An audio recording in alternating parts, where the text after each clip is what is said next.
Hello all.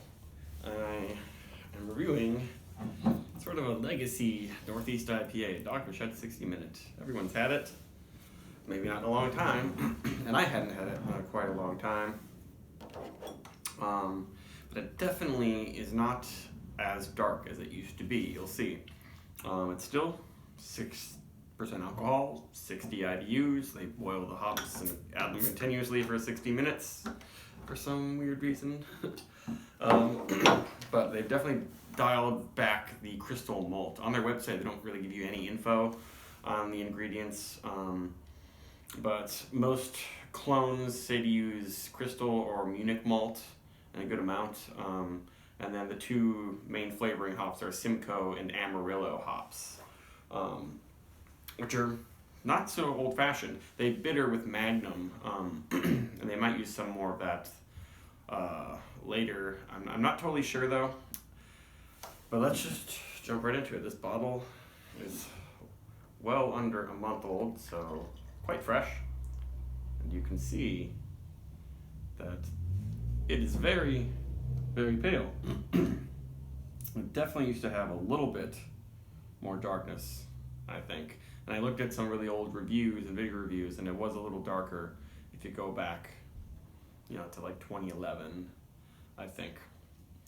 And the head looks very nice. Just looks like a really good extra pale IPA, but no haze at all. It is unfiltered, but there might be a little haze on bottom. I think it used to have more haze. You'd see it, at least maybe. You wouldn't get as fresh, and maybe some chunks or something would form. Lots of carbonation coming up there, but a very, very fruity aroma.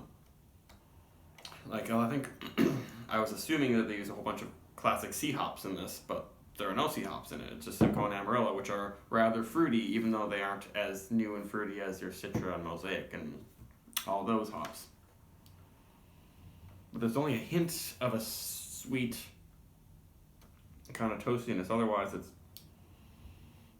like candy-like notes. It almost smells like it almost has that cotton candy note that I get in a lot of New England IPAs.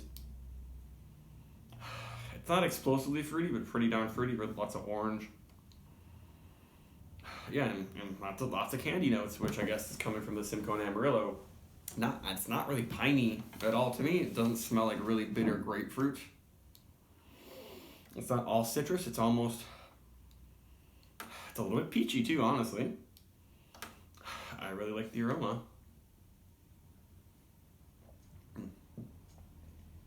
I'm getting a lot more toasty, almost caramel flavors than in the nose.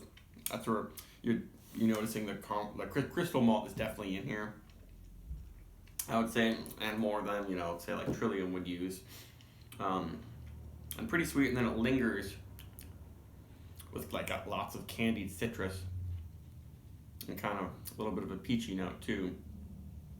And not very bitter at all.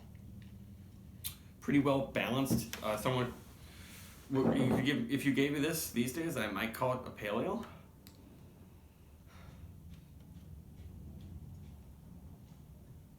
But interesting how the nose was not very malty at all.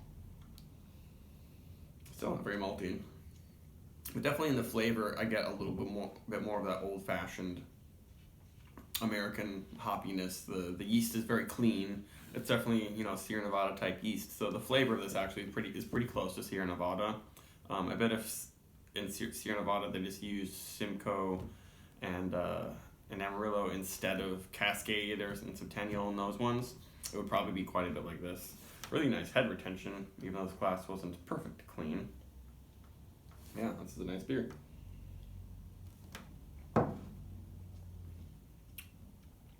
Let's see if there's a little bit of sediment in there. But the head forms really nicely. And yeah, I'm not seeing anything in there. Just the teensy beansy, I don't know. It looks a lot like a Pilsner actually in the glass there. Just by looks, I would almost think this is a Pilsner. But a very, very well made beer.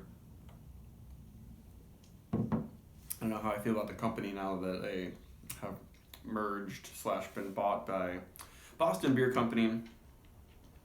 But this is a really great beer, and I don't know if they necessarily improved it by making it paler. I was kind of hoping to see what it was like, back in the old days. But I was surprised by how much I liked it. So that's it. Deserves, over a 4. Back.